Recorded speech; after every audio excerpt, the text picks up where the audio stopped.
భయపడి పాపం విడిచిపెట్టగా పాపం అసలు ఎందుకు చేయాలి అని అసహించుకునే పాపం పిల్లలండి చెప్పుకున్నా అది దేవునికి స్తోత్రం కలిగి అది పిల్లలు ఇతరులను దూషించడమైన ఇతరులను ద్వేషించడమైన దుర్భాషలాడమైన పిల్లలని మరి ఏదైనా విగ్రహారాధనైనా వ్యభిచారమైన దొంగతనం ఏదైనా అది అసహించుకుని ఇది నేను చేయకూడదు అని పిల్లరా దాన్ని అసహించుకుని దానికి పిల్లల మనిషి ఏం చేయబడి దూరంగా ఉండాలి. అది పిల్లరా సరైన పిల్లరా అంటే నీతిమంతుని యొక్క జీవితం దేవునికి స్తోత్రం కలిగి. అందుకే పిల్లరా సొలొమోను గారు మందిరం కట్టినప్పుడు ఆ యొక్క సుత్తి దెబ్బలు ఎక్కడ కూడా వినబడలేదు అన్నాడు.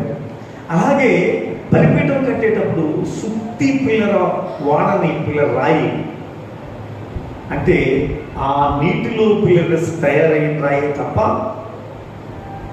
ఇనుప అంటే పిల్లరా మనం కూడా వాక్యం విని